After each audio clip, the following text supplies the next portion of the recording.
I have about 6 talks that I give that I can give almost in a coma. You are about to hear probably the most disorganized, disgruntled public speech I've ever given. And I'll tell you why. I've been in self-publishing since 1968, and some people say that if you get one good idea from a seminar, it's been worth your money. So far, I have 112, and I think Ted Nicholas deserves a hell of a hand for that.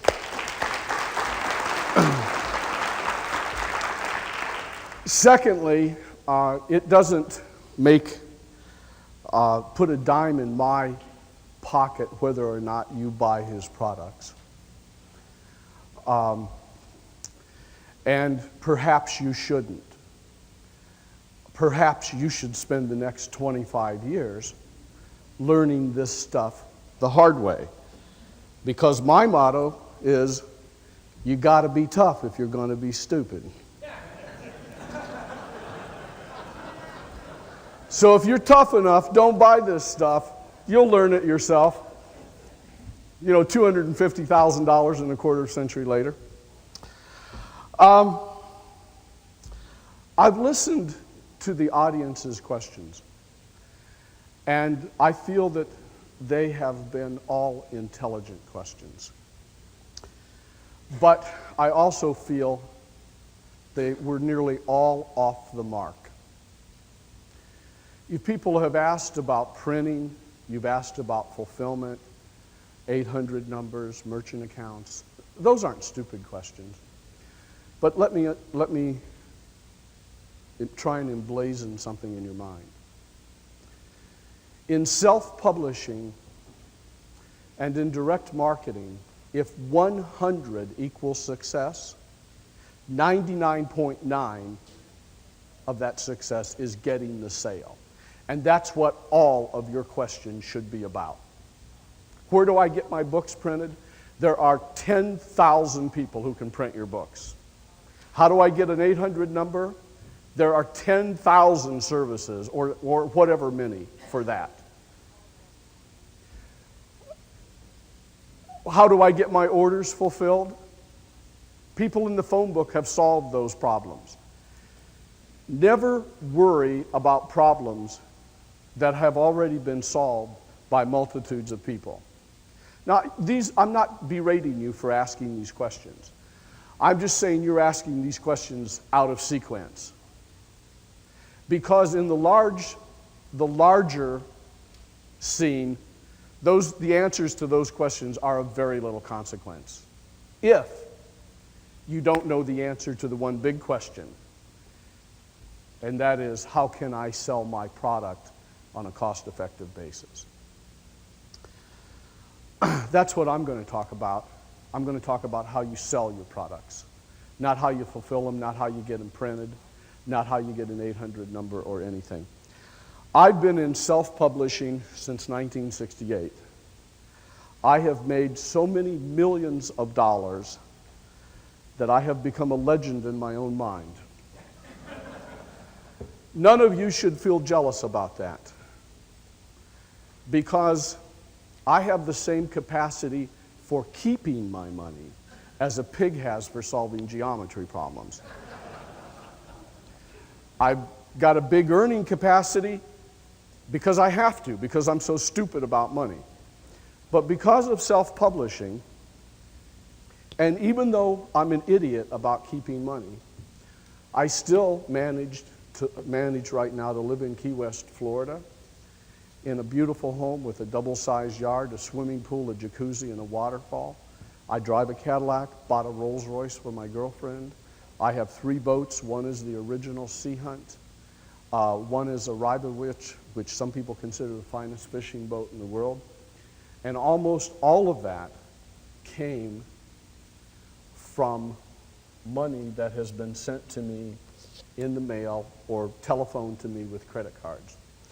When I fly over the United States, I look down on the country with happiness, secure in the knowledge that 1 out of every 3 homes I have flown over has sent me or one of my clients that I got a commission on a check. That's the only part about flying that I actually like.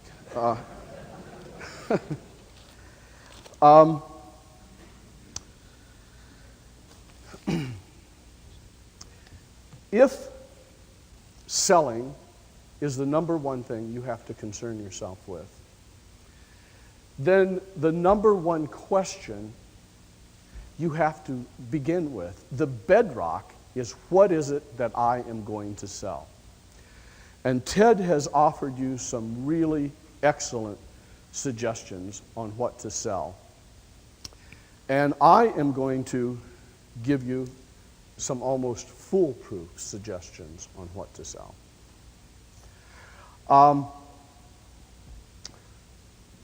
What you want to sell, ideally,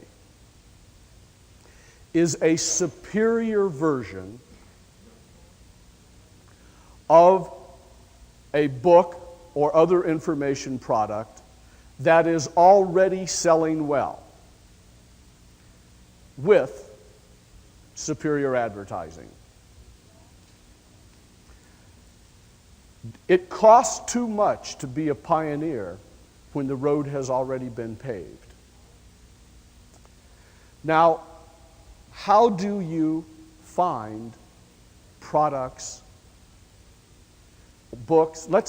I'm just going to refer to books, but when I say books, think videos and all the other things. But let's just how do you find books that are selling well through direct response? It's very simple. You get letters in your mailbox, if you're on enough mailing list, about them over and over, or you see them repeated in magazines over and over and over and over. One of the things, a lot of people think of me as a creative genius, and although I would be the last to deny that, the truth is most of my success, more of it comes from cowardice than it does from creativity. And I'm afraid to try and sell diet pills to weightlifters. I'm afraid to try and sell gain weight formulas to fat people. I want to sell things that are already selling. Now, I not only publish my own material, I also have an elite handful of clients that I work with in such a manner that if they let me choose the product, I guarantee that they will get a winner. And I charge an awfully lot of money. And if I don't produce a winner for them on the first time, I have to do it on the second time, and so forth. So I try and make damn sure I do it on the first time. I'm not going to read all of this letter because much of it's confidential. But I have a number of clients that I've worked with on this basis, and I spent hundreds of hours picking the product that I would sell for them. I'd like to share with you my choices that I outlined to them in a letter I wrote Saturday, November 28th. There's 10 products. I'm not going to tell you about 2 of them. They are confidential. But I am going to tell you about 8 of them, and they are all books. 1, the approximate title of this one will be What to Do About Arthritis Pain. I envision it selling for between $10 and $19, and there is a huge proven market for such information. 2, approximate title, How to Pick Up Girls Instantly Anywhere in the World. This is another proven monster product of which similar ones have been selling well for years. There is no end to this market. 3, approximate title, How to Negotiate and Win No Matter Who You're Up Against. And I went on to say, you know, every time I get on an airplane and leaf through the in-flight magazine of whatever airline I'm on, I see a multi-page ad for the Karas Negotiating Seminar. It cost hundreds of dollars to attend this seminar, and I believe $317 to purchase the tapes of same. I'm sick of seeing this ad. It has been repeated so often for so many times that whomever running it must be worth a fortune. Now imagine someone having read the Karas ad and then a few pages later seen another ad for a negotiating book which gives the Karas and other techniques and much, much more and selling for only $39 to $69. Seems like a natural to me. 4, approximate title, 57 proven ways to lower your golf score. Combine a killer ad with a low price tag, $19 to $99, and I think the golfers of America will gobble it up by the thousands. 5, approximate title, 27 secret ways to melt off body fat, hour by hour. What can I say? There's just no end to the market for diet information. 6, approximate title, latest facts on how to cure prostate problems. If you're anywhere near my age, you almost certainly know prostate problems are a major concern to the majority of men after they reach 50. Books offering this type of info have been selling like hotcakes for years, and there's no end in sight. 7, approximate title, how to flatten your stomach in the fastest way humanly possible. The flatten your stomach appeal has been pulling well for over a decade, but I can't help but wonder how much more profitable it would be with one of my ads pulling in the sales. 8, approximate title, how to get what the U.S. government owes you. This was my first successful mail order book idea, and like the Social Security ad and book, it has been copied profitably by many others, and I say they're like hyenas yapping at my heels in different variations. Personally, I think it's time for me to get back into this game and create a super book which will be sold with a super ad. This area is all the more enticing now since there are so many cars, boats, homes, etc. that have been seized by the DEA and customs agents which can be purchased dirt cheap by a person who has the right info. Why did I pick those projects? I don't think there's any mystery or any of you have any doubts about why I picked those projects. They are proven appeals. They are never-ending concerns of people. Get up in the morning and read USA Today. How to give your golfer an extra 50 yards for Christmas for only $9.95. Golfers are like heroin addicts. They will spend any amount of money for any gizmo they think will take 2 or 3 strokes off their game. Are there any golfers in the audience? Is that not true? That's absolutely true. Reading USA Today, I picked up an ad. Does a man's prostate have to grow into a problem when he grows up? Would you raise your hand if you're a male over 50? Would you agree that there's never going to be an end for the market for prostate relief? Huh? What now? It is crucial for you to know what appeals work. The most important thing Ted said in this seminar, if you never get anything else out of it, is that you don't sell people what they need, you sell them what they want. You can swim upriver if you want to, and trying to sell something that's trying to be logical about selling is one of the most difficult swims that you are ever going to make. I'm going to suggest another couple ways for you to get ideas for products. One, Ted mentioned you should get the SRDS Consumer Magazine book, and you should. Because when you read of a special interest magazine and find out its circulation, you know that there is enough people, and they have captured the names and addresses of those people to be viable. Like model railroading. You wouldn't believe the publications. You know how many model railroaders there are. But you should also get the SRDS list book. And you should read the descriptions of those lists. It should be your nighttime reading.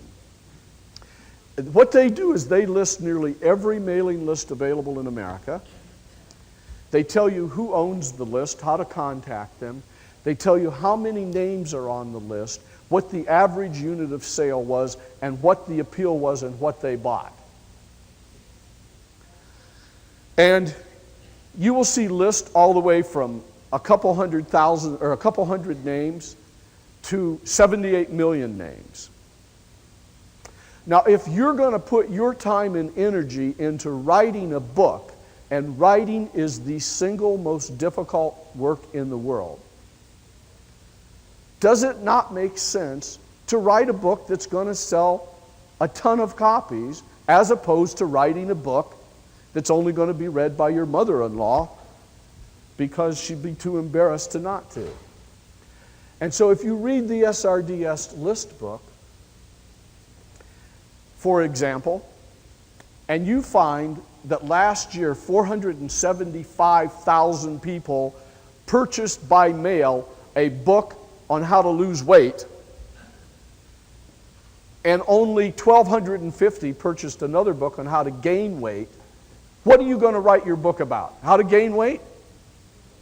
Got to be tough if you're going to be stupid. So you should, of all things you should become, is you should become a student of markets. Become a student of markets. Now, having said that, I am now going to talk about what I call selling formulas. And what I have learned is the best way to work with these selling formulas. What you really have to do is you have to get your selling presentation down on paper. That is the first step to every great marketing campaign. And then you have to translate that or permute it or reform it or adjust it into what I call delivery systems. I look at my sales message as a nuclear weapon and the delivery system as the vehicle that gets it to the consumer. And we're going to talk about some delivery systems and ways to make, that I have found through trial and error, to make those delivery systems more effective. No matter what form of direct response marketing you get into, you must understand the basic principles of superb direct mail. Because if you market through magazine ads, the most profitable point in your whole business process is the day you get the order from the ad and send that guy a first-class letter saying thank you, reselling him on he made a wise decision and giving him the opportunity to buy something else. That's direct mail. If you sell by television, it's the same thing. You've got to understand direct mail. I could talk to you about direct mail for the rest of this seminar, but I'm going to do a very condensed version of how I learned some very hard-won lessons. The first thing I ever published, well, the first thing I ever tried to publish was something called The Modern Homemaker's Budget Decorating Guide. And when I discovered the world of mail order and direct response, I was so enthralled by it. I read every book, bought every course, traveled to the Library of Congress. I would drive 100 miles to buy a $10 manual. I went to the library in Manhattan when I lived in Ohio and could hardly afford to get there. And I studied everything and I learned everything these advertising experts had to teach me about magazine advertising and direct mail. And I started working in direct mail and I followed all those rules and I just lost all my money. I went down the tubes. Many of you already know this, but there was a point in time I actually was spending the utility money to buy postage, to mail letters, and we would be sitting in a dark house with no running water waiting for orders that never materialized. And my wife, who is not my wife anymore, was a very stubborn, pig-headed woman who thought that living in a dark house without running water was a sucky way to live and said, if you're going to continue doing this, you better damn well figure out how to do it. So I went down to my basement and I put myself in a mindset that I call ice brain. And I said, what would you do if you had to write a letter to somebody and ask them to send you money, and if they didn't, the government would behead you. Then I thought, well, I'd learn some of these tricks I used while selling Sarker Peters door to door. I wouldn't do all this other stuff. And very briefly, the way direct mail is supposed to work, according to advertising agencies, is like this. You hire an expensive copywriter to write your letter. You hire an expensive graphic artist to doll it up with expensive color artwork. Then you have a very expensive brochure made. Then you have an envelope with teaser copy written on the outside. Then you have a letter shop assemble all this. And because bulk rate postage is cheaper than first class, you have that postage printed on. It gets delivered to the post office. Postal employees, being very ambitious and vigorous about the job and happy to get your mail, they sort that mail as fast as they can. They send it through the postal system. All the other people in the post office system are really happy to be dealing with your bulk rate advertising mail, and the end courier hurries and delivers it to the prospect who's standing there with her whale box just waiting to buy another copy of a book like yours, and she takes it, rips open the envelope, writes a check, and sends it to you, and you get rich. It works slightly different than that. The way it really works is like this. If you do your mail like that, on the average, letter shops in America only deliver to the loading office of the post office 90% of the mail that they charge you for. I'm not saying all of them are dishonest. I'm making a generalization. There are some very good ones, very honest people. So you've paid for 100,000 letters and only 90% of them have gotten delivered to the post office. That's where they weigh them, and they give the letter shop owner a receipt that says that he delivered 100,000. How do you get a postal employee to do that? Drugs, money, and sex. It's real simple. Okay, so now he gives you a receipt and that says you've mailed 100,000 letters, but you've only mailed 10,000. When you mail bulk rate, if someone has moved and left a forwarding address, your letter doesn't get forwarded. On any given mailing list, it's almost always going to be 7% dirty. So now you're down 17% of your letters because they didn't get forwarded. In addition to that,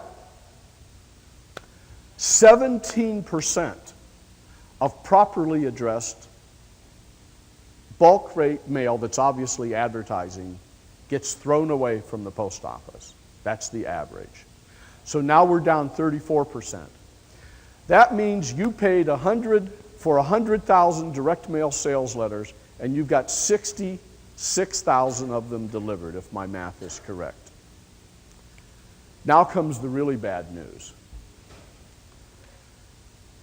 And I know I've said this, some of you have heard this many times before. I never apologize for repeating it. It is the most important thing you will ever learn about selling by direct mail. You should write it down. The people of America sort through their mail while standing over a wastebasket. Of the type of mail I have just described, 75% of it gets thrown away unopened. That means if you mailed 100 letters, the way the advertising agencies and all the experts teach you to do it, all the phony experts, you mail 100 letters, you'll get 66 of them delivered, and 75% of that thrown away. What's that leave us with? 16 letters out of 1,000 that actually got to the target and got opened. Here's how to avoid that. It's my semi-famous A-pile, B-pile theory. I believe the people of America separate their letters into two piles.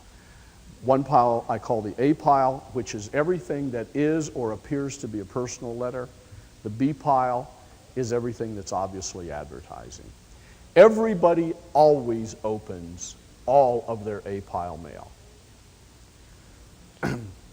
Most 3/4 of all B pile mail is thrown away unopened.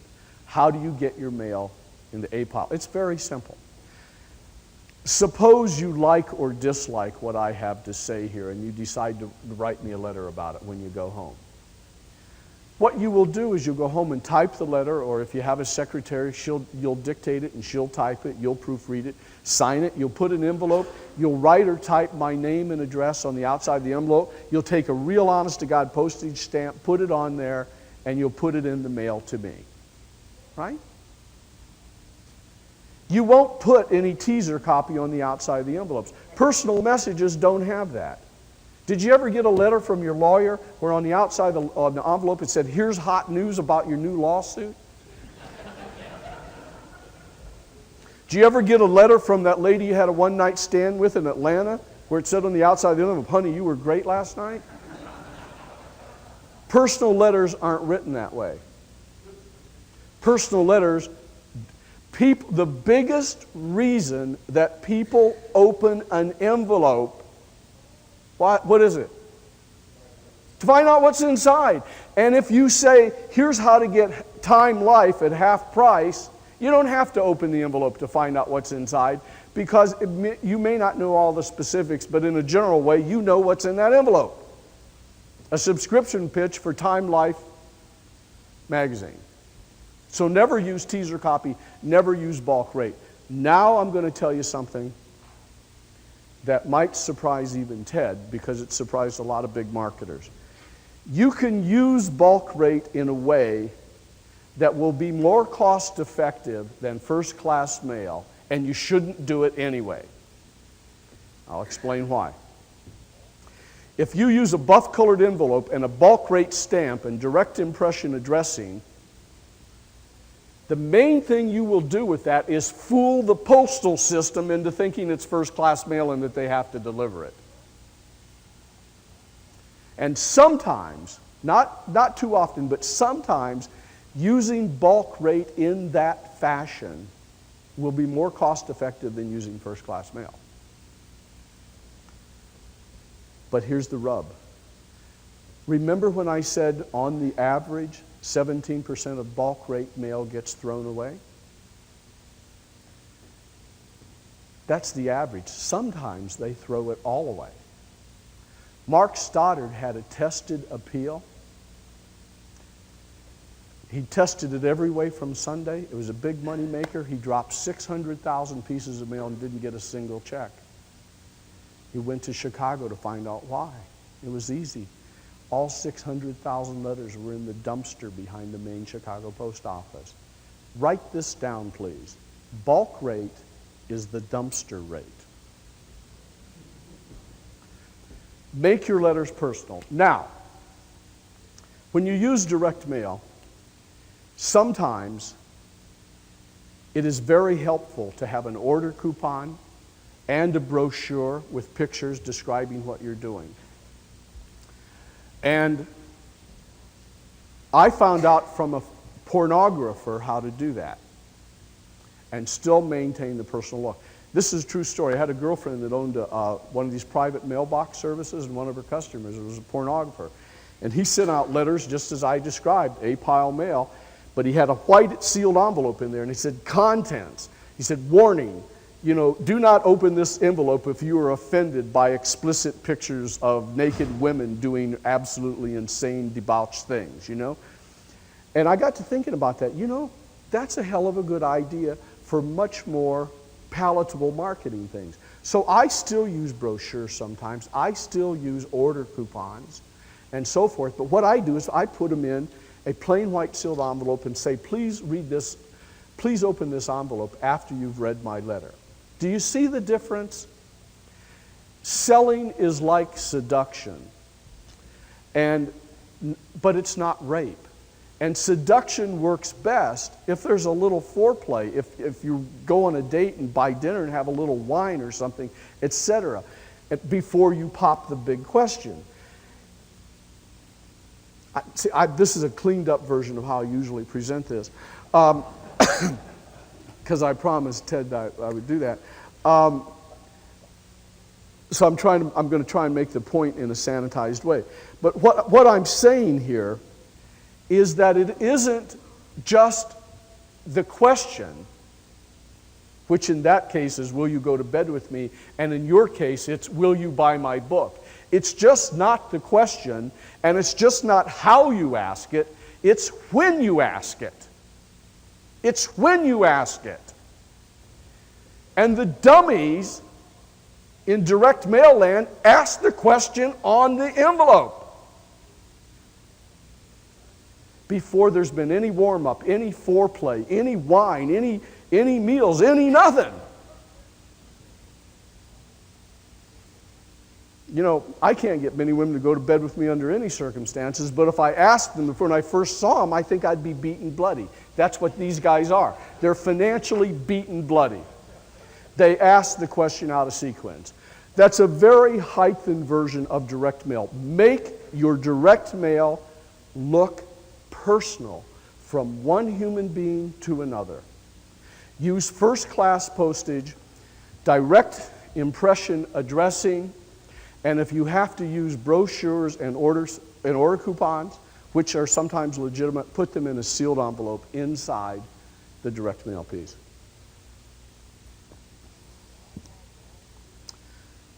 When I followed all the rules those people had taught me, as I said, I failed so badly my utilities were turned off. When I followed the concepts that I just presented to you, I sat down and wrote a one-page letter, contained 361 words. I used to brag that it was the most widely mailed letter in history, that there was 140 million of them mailed. That was before the guy who bought the company was at a recent seminar of mine and revealed there have now been 500 million of them mailed. But when I was there, it took 40 women to make our bank deposit. We took in 20,000 checks a day. You know, that was back when making 100 grand a day was a big deal. I can't believe I sold the company and blew the money. Anyway. But I've been using those techniques ever since, and they work. And I ask you, do they not just make common sense? Listen, I want to see everybody raise their hand who automatically always throws away their personal mail. Now I'd like to see everybody raise their hand who routinely throws advertising mail around. Raise your hand. Look around. Everybody does it. Don't ever let anybody talk you out of this. That's one delivery system and how to strategize it. Let's talk about another delivery system. Another delivery system is print advertising. And you are getting some of the best advice I've ever heard from Ted Nicholas about print advertising.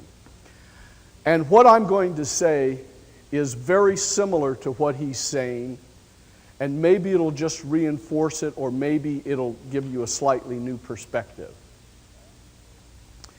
Here is the best thing that could possibly happen to those of you who have a book you want to sell. This is the dream scenario. A reporter hears about your book. This reporter works for the New York Times Book Review.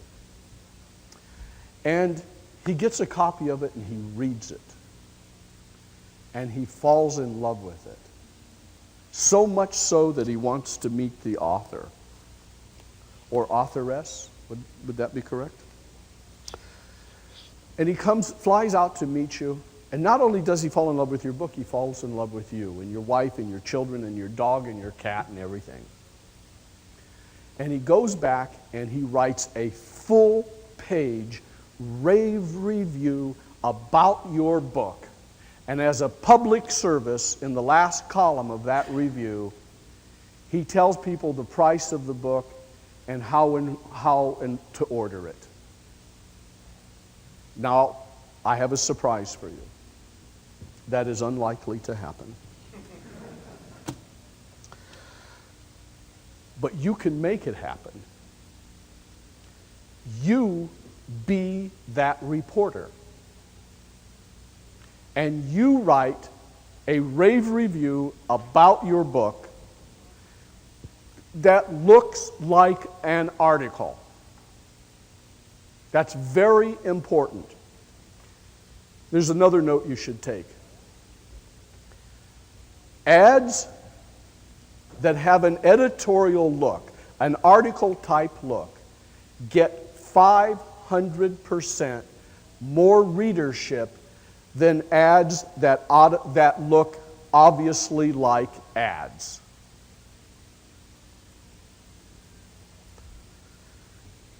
So write your own rave review.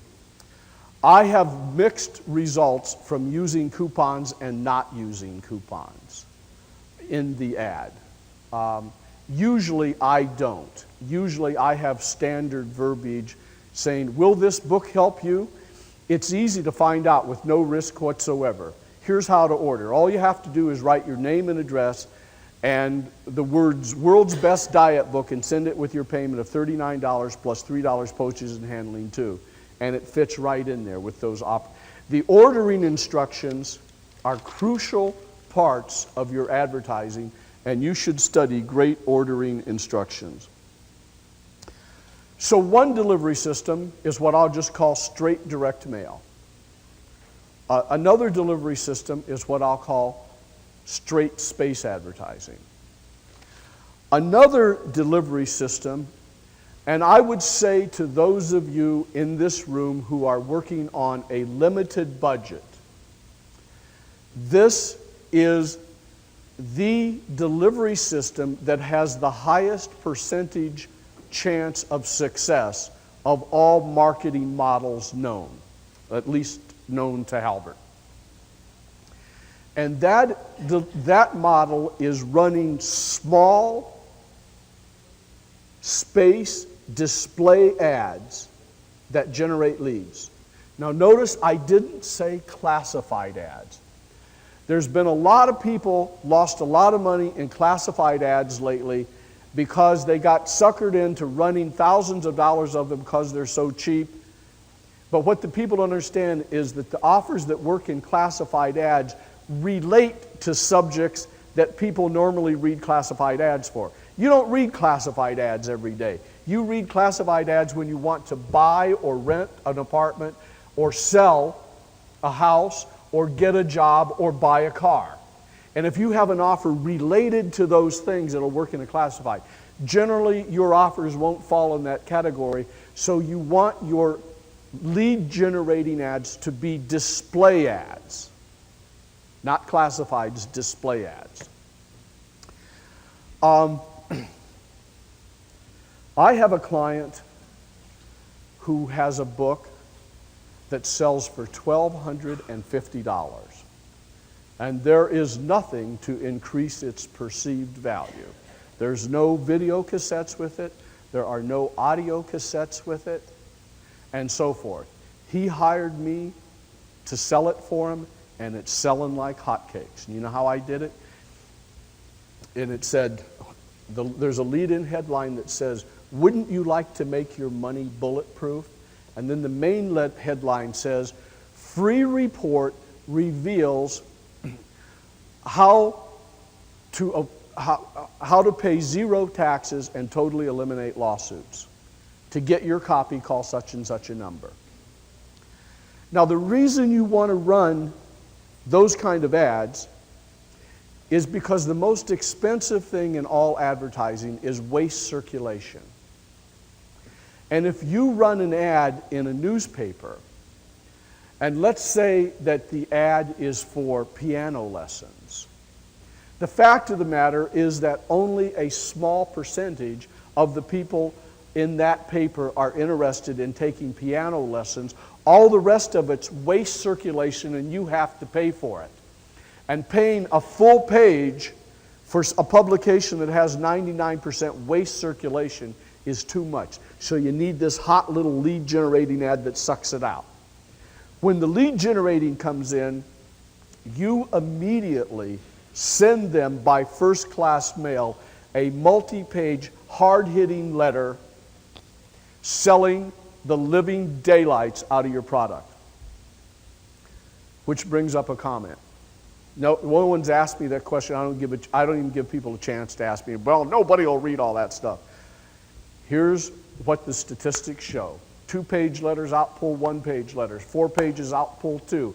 8, outpull 4. 16, outpull 8. 32, outpull 16. I don't know where it ends, but I know that it doesn't end at 56 pages. Now what I try and do is teach people how to think about things, because no one can teach you every little ramification. But if you can teach people how to think about things, then the ramifications become easy. And I want you all to imagine this.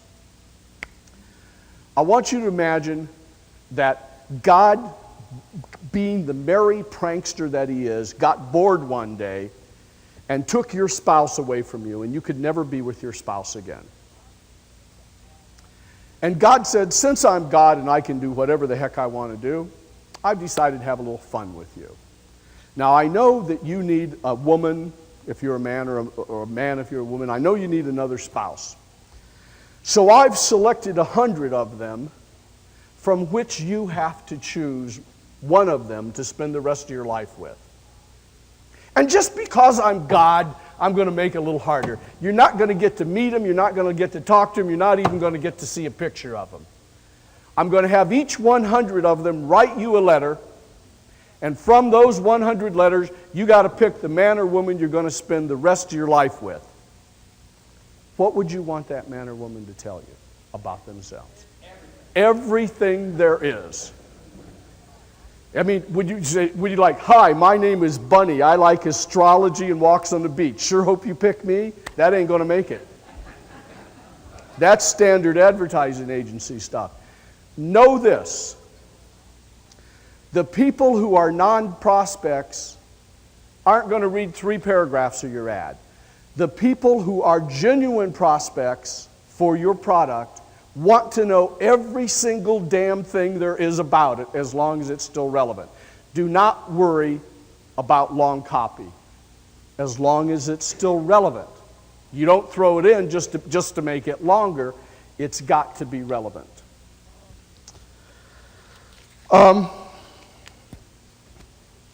Another thing that you might be interested in product, in determining what to market. There's a company called American Business List. And what they do is they computerize on a daily basis every ad that appears in all the yellow pages of all the 5,000 telephone books in America. And that database is broken down by the size of the company, the type of the company, yearly sales, the manager's names, the telephone number, and the number of employees, etc. Now, all of you know, I think I publish a newsletter. Several of you in this room get the newsletter. And I've been so busy marketing other people's products, I really haven't had time to promote my newsletter. But I got to thinking, you know, I just started my newsletter in 1986.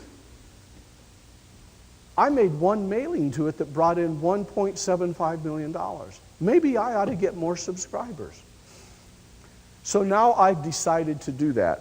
I have a book, it's called, many of you have the book, it's called How to Make Maximum Money in Minimum Time, and mostly it's a collection of back issues of my newsletter with some additional material. Well, I've come up with a new plan to market it, which I'm working with several of my clients on, and I'm going to share the concept with you in the hopes that it will spark an idea how you could do something similar. Let me tell you something. I hate plagiarism. I think I have had more people steal my writing than any other person in direct response. What you should do when you see someone else's work is you should be inspired by it, to go above it. You shouldn't Xerox it.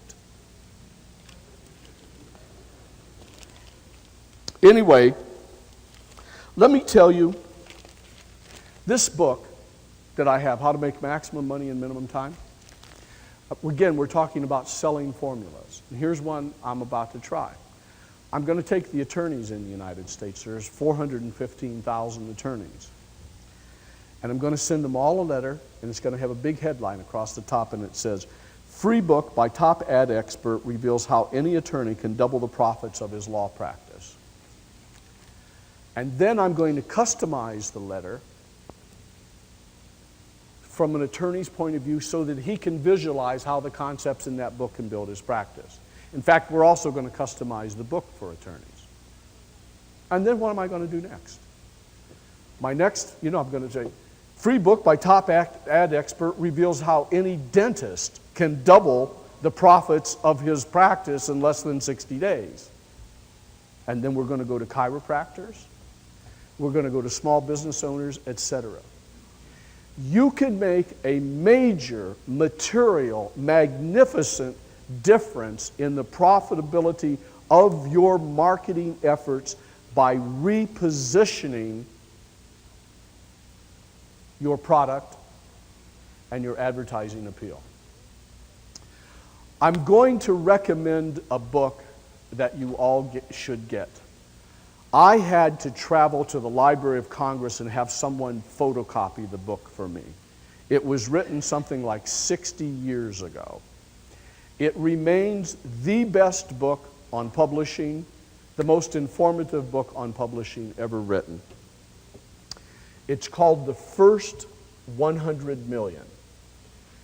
And it's written by a guy named E. Julius Hadelman. Now, you can either get it, I don't know if, I have a subscriber who has a lot of out-of-date marketing books, and his name is, what is his name?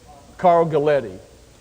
And if you want his number, you can call my office, and one of my secretaries will give it to you, and ask him if he has it.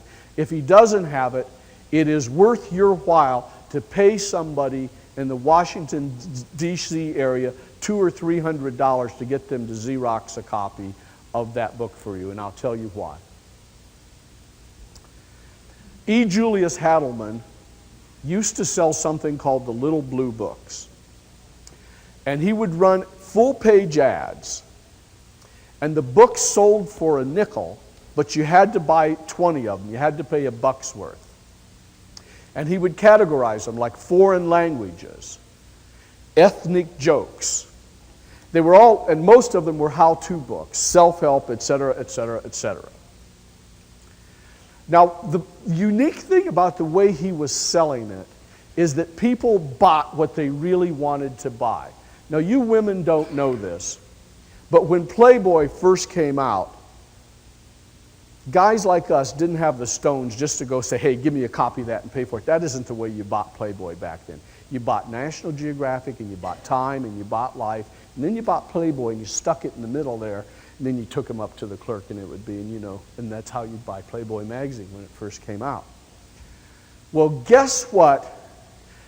Hadelman, after he had sold 100 million books, kept statistics on every one of those books he sold, and he is able to rank the appeal of books in absolutely strict numerical order, and that ranking is almost 100% valid yet today because human nature never changes. Guess what the number one appeal for books is in America? You got it. Back then, it was what every girl should know and what every boy should know. They couldn't use the kind of titles we can now. But sex was the number one appeal. And Hadelman found out, as Ted Nicholas has told you, by changing the title of the book without changing a word of the concepts, you could increase the sales 500, 1,000%. Some good titles the best, if you're stuck for a title, you can never do better than How To. Some other good ones are Secrets of, The Art of, An Amazing Way To, Now at Last, and so forth. But he has those, and those titles make great headlines, and that book should be in everybody's library because it gives you an exact statistical representation of what is inside Americans' minds in rank order. And the information is as valid today as it was before. Let me see some of my notes, what I want to say here. Formulas. I sell a newsletter. If you are thinking about going into the newsletter business, you should know that is the most difficult form of information you can sell. The people who buy newsletters are the most intelligent and dedicated and real players in the world. The reason the other people don't buy it is they don't understand that success is a process and not an event, and they want the miracle answer right now. And that's not what you get with a newsletter. They don't want it parceled out month after month.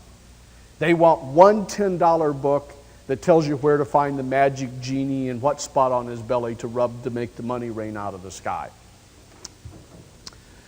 So newsletters, I will tell you this, if you think about publishing a newsletter, people ask me, how long does it take you to write your newsletter? It takes me 24 hours a day, 365 days a year. It's never out of my mind. My newsletter is me. It's my life. The newsletters that succeed are the ones that are called personality letters. And that doesn't mean that you just put personality in it. It means that the writer takes a stance. If your newsletter doesn't offend anybody, you won't get a high percentage of renewals.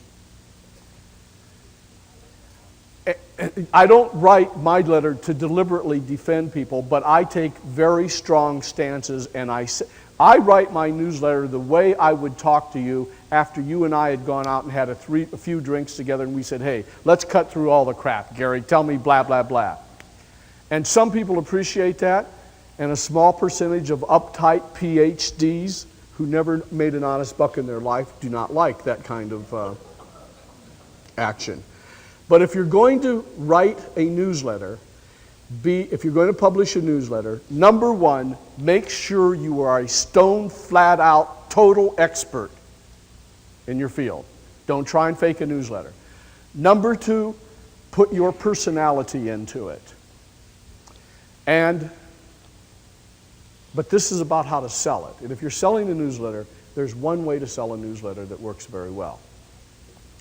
And that is, you give away something valuable that person can keep if they give you a trial subscription to your newsletter, and if they decide to cancel, they still get a refund and get to keep the premium. And that premium should be related to the newsletter and contain the immediate magic genie answer that they're looking for, so it satisfies both situations. That's one selling formula. Give away a premium with a trial purchase of your product. A premium that you can keep even if you decide to return the premium for a refund. That's a selling formula. I'm going to tell you one I am experimenting now that's fascinating. I have found, I don't really understand it exactly, but I have found that few people are indifferent to what I have to say and what I write and my personality. A lot of people don't like it, but few are indifferent to it. And I have found out that my flagship book, the Maximum Money book, is like a giant meat cleaver dividing a sea of humanity. And it takes all these ugly, dull, boring losers who are image conscious, and it puts them over here, and it puts all the players who want the straight scoop over here. And so it occurred to me, the more people I can get to read my book, the more people I will get to subscribe to my newsletter. Now I want to tell you a very interesting story with a very important marketing ramification. Probably the best media buyer I know, the most knowledgeable guy for opportunity type magazines, like Success and Entrepreneur and Income Opportunities, is a guy named Jay Flanagan. And he told me that blind ads, most of the ads in those magazines are blind ads. They offer a mystery secret. You know, I was broke, I was eating the bark off trees, sleeping in my car, and then all of a sudden it came to me and my whole life changed. And now I've got tons of women, 55 Rolls Royces, and 127 homes. And you can have it too if you'll just buy my secret for $10. Now my ad describes exactly what you'll get. It's very specific. But those blind ads outpull my specific ad by 3 to 1. But there's a major difference. When a person buys from one of those blind ads and he gets the book, as a general rule, that's the end of the business relationship. When a person buys my book, which was very specifically described, and finds out that it lives up to every promise I made and more, it becomes the beginning of the relationship. And a very high percentage of those readers go on to be subscribers, lifetime subscribers, clients, video and tape buyers, seminar attendees, etc. If there's anything you want to have etched in your mind about the marketing equation, it's what Ted said. You should think of yourself as building a relationship, not making a sale. Your first sale is the most unprofitable one you will ever make. But if you satisfy your customers and deliver more than they ever thought they would get, that is so rare in America that they will buy from you over and over and over. And I thought it might interest you to know something I'm experimenting with, because it may be a formula that possibly you could use if you have any high-priced products to sell. I ran recently an ad, 1 column wide, 13 inches high, describing my Maximum Money book. And it's a financial newspaper called Investor's Business Daily. And I offered the book for $10. I then ran another ad about a week or 2 weeks later. It was the same ad, except I offered the book free. Giving the book away free got me 3.2 times more orders than asking $10 for the book. The ads cost about $713 a piece, which means I have a little less than $1,500 in advertising in those books. Now here's what I did as they came in. This is a formula. As soon as we got the order for the book, whether it was a $10 order or the man got it free, the first thing they get is a personalized letter with a dollar bill attached to the top of it that says, "Thank you for ordering my book." Oh, I just say, I have a standard opening. Did you notice there's a dollar bill attached to this top of this letter? There are 2 reasons. Actually, there are 3 reasons. 1, I have something very important to say to you, and I want to make sure this letter would get your attention. 2, since what I'm writing about concerns money, I thought using a dollar as an eye catcher was especially appropriate. Here's what it's all about. Recently, you ordered my book, How to Make Maximum Money in Minimum Time. I am writing this letter to let you know that the book has been sent to you, will be sent to you tomorrow by first-class mail. The point of this letter is not to sell you on anything, because you've already bought the book. The point of this letter is to sell you on just reading it, because unlike other books, it doesn't contain a lot of hot air. It it lives up to all the promises, and I retell him what he's going to find out about when he reads that book. And at the end I say, you know, you can do, as far as the dollar is concerned, you can do whatever you want with it. You can buy yourself a beer, give it to charity, but let me tell you what I hope you do with it. I hope you frame it. And I hope a year or two from now, somewhere down the line, someone asks you about that framed dollar on your wall, and you say, well, that's the first dollar I ever had because of my relationship with Gary Halbert, and since then I've gotten over 1 million more. And I tell them it's happened many times, and it has. So imagine that you order a book. Would that, write this down. Astonish your customers. Astonish them.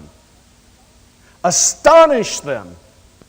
Astonish them with the quality of your service and your dedication and your products. Astonish them. The Japanese do it, and we are indifferent. Dave Barry went to a hotel in Japan. The faucet leaked. The whole place panicked. They sent a whole crew up there, 15 minutes. I'll bet you in the hotels of America, you're just a pain in the neck if your faucet leaks. They don't want to know you. Astonish your customers. It'll pay off so much. Imagine, you don't know me, many of you do, but if you had known me and you honored that book and the first thing you got was a letter with a dollar bill attached to it urging you to read it because you made a wise decision. You should see the letters I get just from that. Step 2 is I send them the book, first class priority mail. Step 3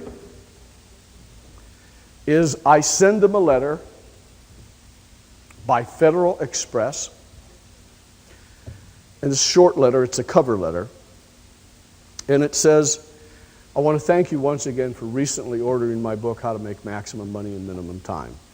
Say, listen, I understand human nature, and I know that a lot of people who buy my book are just voyeurs and wannabe and just would-be entrepreneurs and never will use any information no matter how valid it is. On the other hand, many other of the people who read my book are real hustling, ambitious, intelligent go-getters that realize the value of good information. And if you fall into this latter category, you're going to find the contents of of what's in the sealed envelope extremely valuable. And when you open it up, you find out my pitch, which I worked a month on, me and John Carlton, on how to become a lifetime subscriber, which costs almost $3,000. That's a formula. Now, you may be interested in knowing the preliminary numbers on that formula. At this point, it's paying out 10 to 1. Think of it, though. Think of what I'm doing. First of all, I'm making damn sure I'm selling the best book on the subject in the world. Secondly, I'm sending them a dollar bill thank you letter and suggesting they frame it because maybe 1 million more may come. Thirdly, I'm sending the book to them first class priority mail. And fourthly, I'm sending them a Federal Express sales letter. By the way, my company is the biggest user of Federal Express in Monroe County. We're even bigger than the military. And the thing is, have you ever dealt with a direct marketer that gives you that kind of attention? Formulas. Now, let me see what else I got of here. I want to take a look. Okay. Just a couple other notes, things you may be interested in knowing. When you mail direct mail the way I told you to using first class mail, if at all possible, deposit your mail at the post office on Saturday. You want your mail ideally to arrive on Tuesday, Wednesday, or Thursday. So deposit your mail on Saturday.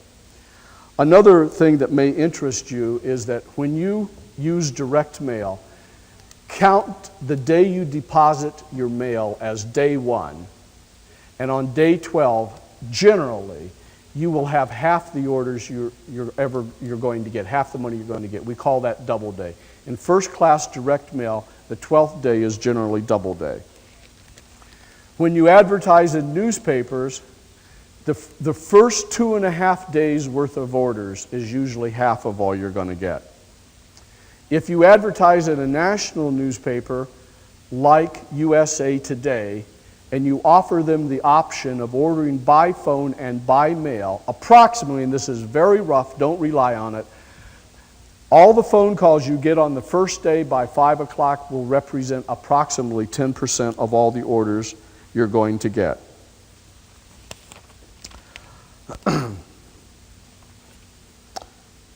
Let me see here.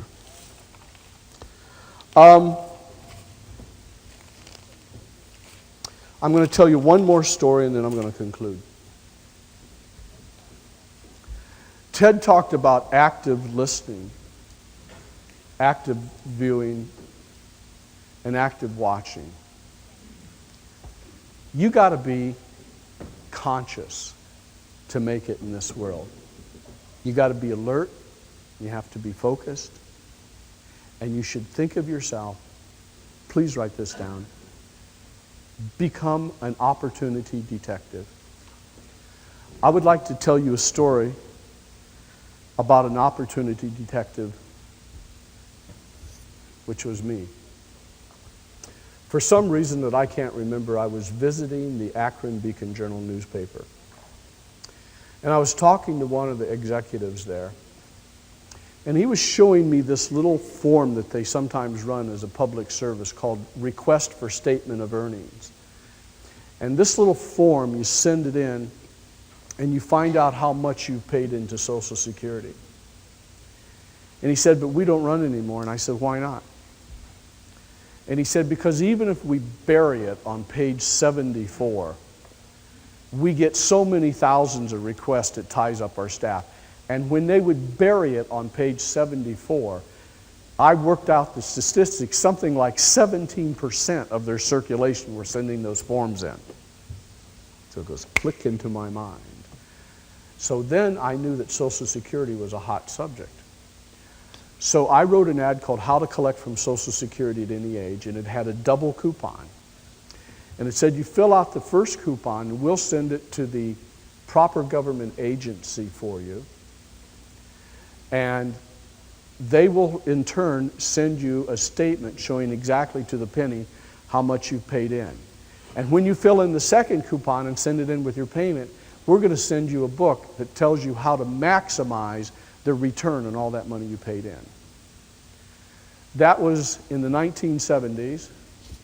And when we ran that ad in newspapers, we got 35 orders per every 1,000 circulation. I don't know if any of you know what that means, but if you're in direct marketing, you did.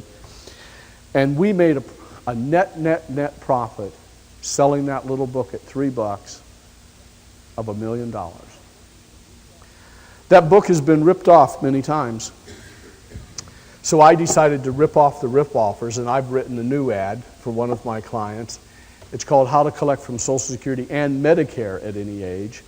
And it puts all the new advertising techniques that I didn't know when I wrote the original ad. I'm going to conclude by asking a question of you. How many of you have books already that you want to sell? May I see your hands? How many of you are working on books you want to sell? How many of you would be interested in selling those books by the boxcars full without having to learn how to write copy, without investing any money, or without paying any printers or taking any risk whatsoever? Does any of you would like to do that?